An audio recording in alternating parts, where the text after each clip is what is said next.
સુજલભાઈ શાહનો એક ક્વેશ્ચન છે કે 10th પછી ડિપ્લોમા કરીએ અને ડિપ્લોમા કર્યા પછી ડિગ્રી કરીએ તો ફાયદા અને નુકસાન શું એ અમને સમજાવો.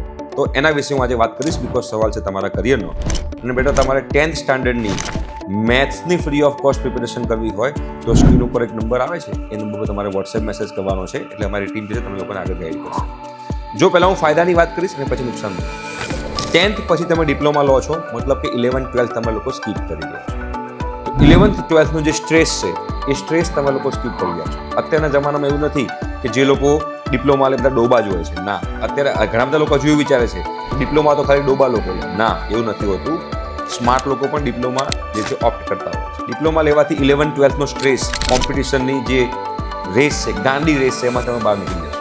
બીજી વાત, તમારે લોકોને JEE મેન્સનો જે ખર્ચો છે 3 લાખ 4 લાખનો, તમારે 11th 12thના સ્કૂલના ટ્યુશનના બધા ખર્ચા જે છે એ ખર્ચામાં જ તમે લોકો બહાર નીકળી જશો. પૈસા આપણા બચશે. બરોબર છે? આ બે એના બેનિફિટ છે.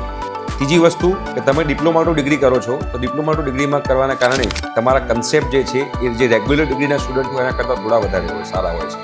આ ત્રીજો બેનિફિટ. પણ તમારે ડિપ્લોમા ટુ ડિગ્રીમાં જવું હોય તો DD સેટની એક્ઝામ આવશે, diploma to degree common entrance test, એ તમારે લોકો આપવી પડશે. તમારો કોસ્ટિંગ ડાઉન થઈ જશે ઘણું બધું, બીકોઝ તમે 11th 12th સ્કીપ કરી રહ્યા છો તો ફાઇનાન્શિયલ બર્ડન પણ ઓછું થઈ જશે, સ્ટ્રેસ પણ ઓછા થઈ જશે. આ બધા એના બેનિફિટ છે. નુકસાન શું? નુકસાન એ કે તમારે 11th 12thના મેથ્સના કન્સેપ્ટ કાચા રહી જશે, જે કદાચ તમે લોકોને ડિગ્રીમાં તમે જાઓ ત્યારે તમે લોકોને નડી શકે છે, પણ તમે જો જાતે ભણી લો તો વાંધો ના આવે. બીજું નુકસાન શું છે? બીજું નુકસાન એ છે કે જો તમે લોકો ફ્યુચરમાં NIT, IIT જેવી કોલેજને ટાર્ગેટ કરી રહ્યા હો તો તમે લોકો ડિપ્લોમા ટુ ડિગ્રીમાં NIT, IITમાં એડમિશન ના લઈ શકો. અને ગુજરાતની બીજી 2 કોલેજ એવી છે કે જેમાં તમે ડિપ્લોમા ટુ ડિગ્રીમાં એડમિશન નથી લઈ શકતા. એક છે ધીરુભાઈ અંબાણી DIIT અને બીજી છે અમદાવાદ યુનિવર્સિટી. એના સિવાય ગુજરાતની બધી જ કોલેજોમાં તમે એડમિશન લઈ શકો છો.